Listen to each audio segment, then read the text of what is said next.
If you were to buy D&D and pre-order this $179 bundle, and you get all these extra access things, and you get 2 weeks early access at the master tier and 1 week early access at the hero tier, and people are buying this stuff, you're basically feeding the machine early, and the people who already created the art, the writing, and everything else for this company don't see that money.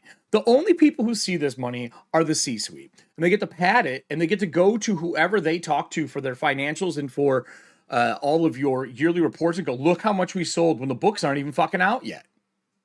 And you're forcing the hand of people to pre-order this stuff, creating FOMO, a microtransaction economy in a tabletop game. And if you all remember this,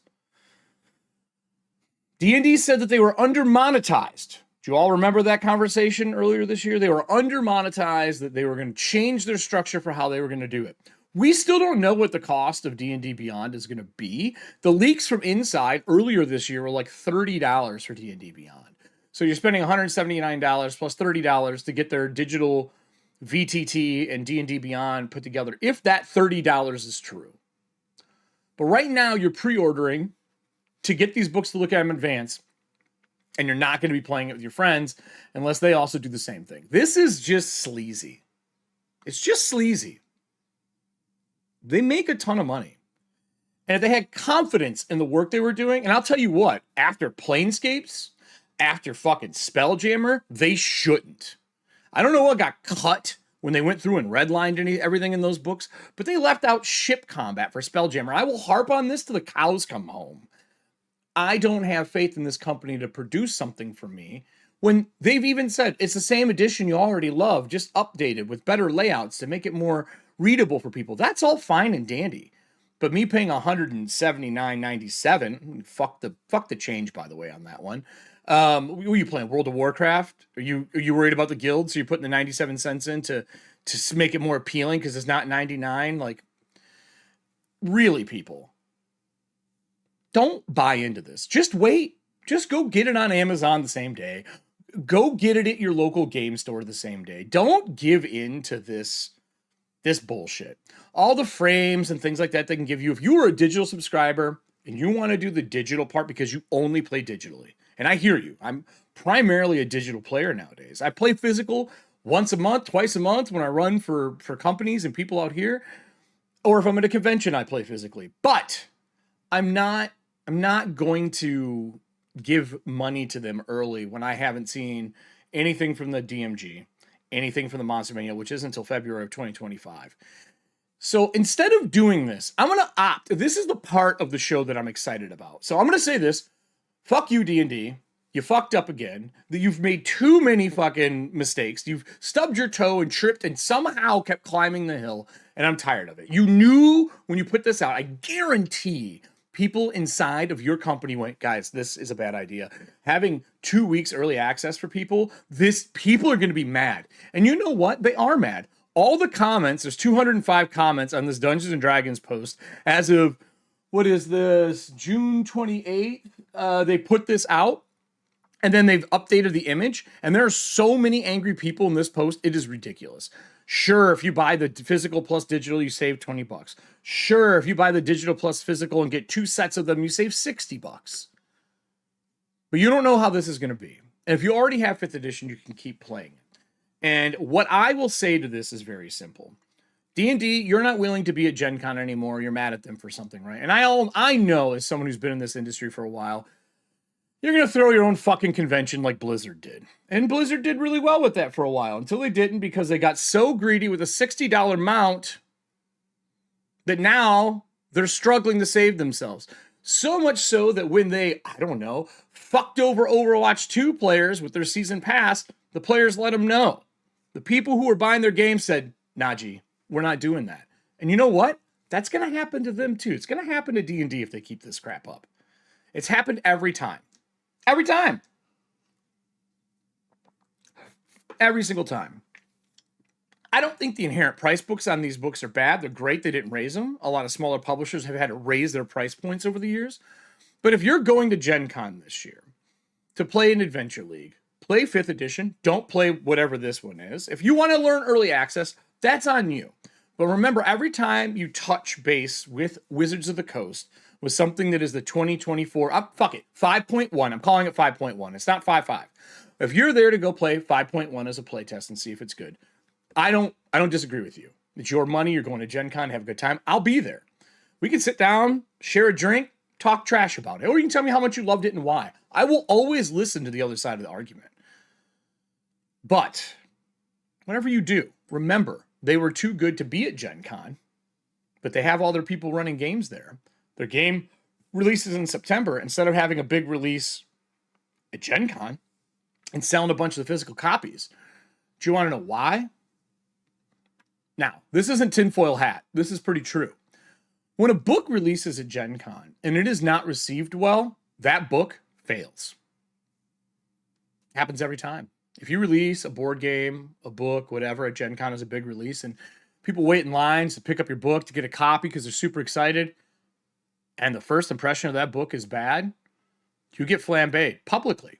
Everyone at the con blows up about it, and everyone, it creates a footprint in social media about how they don't like your product. And it is forever. So they stopped going to Gen Con. And you might be like, but Eric, social media wasn't big. Oh, but all the reporters used to be there. If you don't know what Gleemax is, do yourself a service and go look at Gleemax and D&D Insider and how they fucked that up when they were doing it. And watch all of the nonsense unfold around Gleemax. Someone should do a good documentary on it because it was a nightmare. I know that, I think it was McFarlane that talked about working there during the D&D Insider time frame and the Gleemax crap. I have a Gleemax pen somewhere. They failed so bad they couldn't deliver any of the digital things that they said they were going to deliver, and people were pissed, and everyone knew about it. And it never came out. It took people's money, but it never came out. This is going to be the same thing. And for those who have seen the virtual tabletop and aren't allowed to talk about it, I can tell you most computers are going to have a hard time with it. Not going to be able to run it. You're going to be upgrading your PC too to do it. Seriously. So if this company is not willing to be at Gen Con, sticking it to the man sticking it to the man, they're not going to be there. That means that you're going to have to wait till September. And now that separates everyone out again. And the only people who are going to be able to report on this are people who either get it early, but influencers that are getting it early are going to sing its praises because that's their job. And I do, absolute clarity. I do not fault an influencer for selling a product. I was in sales for 20 years. You sell whatever piece of shit that was given to you because that's your job. Or even if it's good. Because the ethics of a company only matter once the masses think it matters. And right now, we are at this tipping point in the tabletop industry. We have a lot of other games that have come out due to OGL debacle that prove that D&D isn't needed. But what is needed is the community to play those games. So, for example, you all know I used to work for Kobold Press as a contractor. I did their media stuff, I did their Wednesday show, and that company busted their butts to put out Tales of the Valiant. Tales of the Valiant is now shipping to everybody through Kickstarter. Some people already have their physical copies. I don't. Kobold Press. But you know what I'm saying. People have their stuff. And they have started building a really good organized play. I think at Gen Con last year when I was there working with them, if I remember correctly, they did 500 seats, I think, their first year out with just the beta. That's a solid number. And they are a really good 5e parallel. Kobold Press has been making 5e product in the best, in my opinion, monster manuals for 5e. So my question to you is, why do you need 5.1 D&D Beyond tabletop when you can get Tales of the Valiant and you can play it on Alchemy, you can play it on Roll20. I think Foundry's got it now. Why do you need to go play D&D? This is really adjacent. And right now, as of today, with my knowledge on what the 5.1 2024 edition is, Tales of Valiant's a better system. It just is. So they have a fan base. So if you're going to Gen Con or you go to conventions where they're doing organized play, go play Tales of the Valiant. Don't play D&D. Let them know that you don't like this, that you don't like the fact that there's a 2-week fucking pre-order bonus, that there's a 1-week pre-order bonus, that you can bundle all these things together and here's some FOMO. Come join us. You get it now and you can see it for 2 weeks before anybody else. Guys, they're literally just pulling a fast one on you. You could go play Shadow Dark. That's all I've been talking about the last week or two is Shadow Dark and Knave, and our new show on Monday coming out next week, not this one, but the one following if you're watching it live, we're going to have Shadow Dark on screen. And I think that is a fantastic version of a D25E direct adjacent game, but it splits off and makes its own path. And it creates a game that's super easy to learn. It's fun. Your character levels are never the same with every class. And they have a phenomenal community of fun people running games that you could jump in and play right now. Join their Discord and go play it. Go play Shadow Dark right now. And they're going to be at Gen Con. I know the big problem with Shadow Dark for everybody so far has been, where do I get the books? There's no books anywhere. There's only PDFs. You're right. But Kelsey said they're going to be there with books this year. Because that first initial run sold out so fast, they had to go back to print. And printing right now, if anyone out here is not familiar with printing is a long process. I'm not even talking like the layout versus a PDF. By the way, there is a difference if you do it right. PDF layout versus print layout are two different things. Way margins are set, everything is different. Or how you had your cuts for everything. You strip out the hyperlinks to make it easier to send to them. There's a whole bunch of things that are involved with going to print proofs. You literally do print off the pages and go through and check how everything prints. Like, that's a real thing. You still do that. So when Kelsey and them made the A5 Shadow Dark, they printed them all and they sold them out. So they're going to be there. And I will implore people to pick up PDFs. If you're traveling, bring your core book, but always have all the PDFs. I mean, shit, I can run an entire game. I just did it. I ran an entire game off my iPhone at Chef's Table. I never opened my Surface up. I brought my Surface and went, you know what? I have everything in Goodreader on here. Do I need to? And hyperlinks make it easier for that. And then if those aren't good enough, you're not interested in Shadow Dark, you're not interested in TOV, DC20 is going to Kickstarter right now. They're going to have stuff coming out. That's still a D20 system. And for all the fans of Critical Role with Daggerheart coming out, guys, there's no reason to give D&D your early money. Make them sweat. Use the rule of dating. Don't call them back right away. Just make them sweat. Make them sit and wonder the shit's going to be okay. Because that's going to do more than anything else. And I say that because you remember what happened when everybody canceled their D&D Beyond subscriptions? They lost their goddamn minds. They changed OGL back. It has power. It has power in anything you do, from corporate down to, if you want to talk politics in your life, same thing. Put your money where your mouth is. Don't pay these fucks. Just don't. Because all the people who already got paid. And remember, once things ship, they're prone to firing people. Just like a video game company. If you don't remember D&D laying off a bunch of people because the numbers weren't where they wanted them to be. You don't remember that? I'm not saying that all of us need to be ethically minded consumers. I'm just saying there's other things that are ethical out there that you can play without just fucking everything up. So, yeah, man. Not fucking happy about this. Not happy about this at all.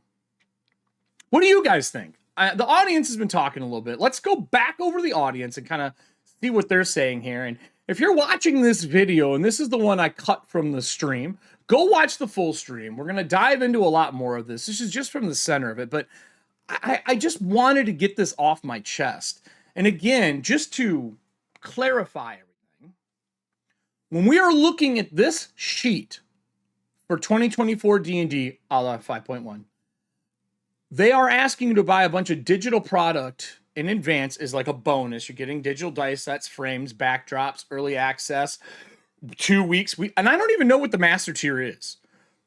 I looked on the site. I can't find the master tier. Where is that? Does anyone in the audience know what the master tier is? If you are watching this on YouTube later, down below, maybe time has passed. Can someone please put what the master tier versus the hero tier is in the comments so I can pin them or write something up and put them up so people can stay informed. I never expected EFP to become news related. I told myself I wouldn't. I grew up in a newsroom. I enjoy reporting on it. And I believe that news that is important should be non-biased. But I think in the tabletop industry and the hobby industry, people are biased because it's passion. It's about what they're doing. And I'm not reporting this to you as a, look at this book. This book is beautiful and well-made. And this well-made book allows you to play D&D with all your friends, digitally or at a table. That's not what I'm doing. I'm telling you, this company is being a bunch of twat waffles. They're being this, and we should stop them. Because it's not okay. Get your stuff from a local store. Get your stuff from Amazon if you have to, if you want to pay a different corporate overlord. But just get it somewhere local. Go in, buy the books there. Fuck, pre-order it from them. Go in there and say, hey, I'd like to get the Player's Handbook. Because I promise you, a lot of these digital extras that we're getting are going to be things if you like one of those 12 dice sets, you can just buy that dice set for $5. If you like that frame, buy it for $2. If you like the backdrop, buy it for $1. But you don't need to buy all of them. You're probably not going to use them all. Hell, hopefully you can upload your own. If you can't, welcome to the walled garden of D&D, where everything you want, they make and create, and there's no external sources. And my last note on this, before we go back to the live show, just live, is this. And this is kind of, people are going to be mad at me. You took away a la carte from D&D Beyond. And a la carte allowed people to buy the class that they wanted versus buying a whole book. And I've watched you change as a company over the last, decade. You were creating great games for a long time. And we all love the brand. We love the ampersand of a dragon. We love wearing your stuff. And we like D&D because it's in our root and in our blood as tabletop players. What I don't love is when you started combining to save money and make money, your adventures for the GM side of things and the player side of things, and you fucking sandwich them into one book. Because the players don't want to buy it for the 3 pages of extra content of things that they get to play, those character classes, those possible races, those pieces of equipment, and the GM has the rest of the book for them to run games. I'm not going to talk about your antiquated adventure design, because I know you want it that way for a reason.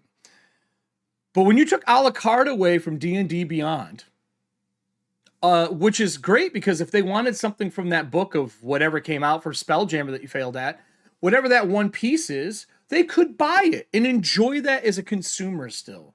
So now you're making them buy the entire book to get that data, which is bullshit.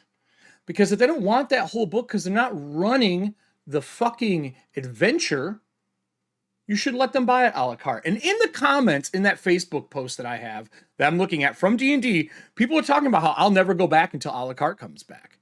And I agree.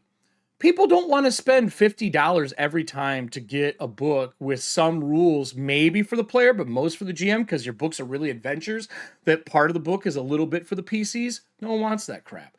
Players will buy your other games, like, Tasha's Cauldron and Xanathar's Guide, and things that make sense for them, like Player's Handbook Plus or whatever the fuck you end up calling it. But no one wants to pay for a full digital book when they just want the one class, that one feat. A la carte, it still earned you money. And now without that, you're not going to get those people who would have just bought those individual things. I don't know, man. I feel like a kid that grew up, that idolized their parent, found out that their parent was really just Smithers from The Simpsons. And you found out who they really were. And that's how I feel with Wizards of the Coast now. I feel like just Smithers sitting behind the desk, rapping their fingers, doing everything they can to take money from us instead of giving us quality product and stop cutting the things that people want, stop changing the things that people cry for to make their annual numbers look better to whoever their investors are or whatever the fuck God they worship. I don't know where it's coming from, but it's not okay. So I will not be pre-ordering this. I don't even know if I'll buy the book. I'll grab it from someone and read over it. I'll find the PDF somewhere. We all know the rules. We've heard it. All the Adobe stuff. If you're not going to price it fairly, we'll pirate it fairly. It's kind of how people do things nowadays. Now, I would never do that, of course. But maybe. So, D&D, if you want to redeem yourself, take your head out of the sand and look around at all of your fans that are angry. I know you're placating the ones who don't know better, and you're hoping that that audience stays with you. But I think you have a lot to fear with the release of this game because of all the ones releasing around you, from Dragonbane to Shadow Dark to Tales of the Valiant to DC-20 to MCDM to Daggerheart from Critical Role, like all these other companies that have things coming out and their audiences that are involved. And that's not even including the new streaming tabletop service coming out called Moonbeam. We don't even know 100% how that's going to go. But if they can help build communities around games that don't have communities, you're in trouble. Not a threat. That's just business facts. So you can be at the top of the game, but everyone's going to eat away at you like a dying fucking whale. Remember that.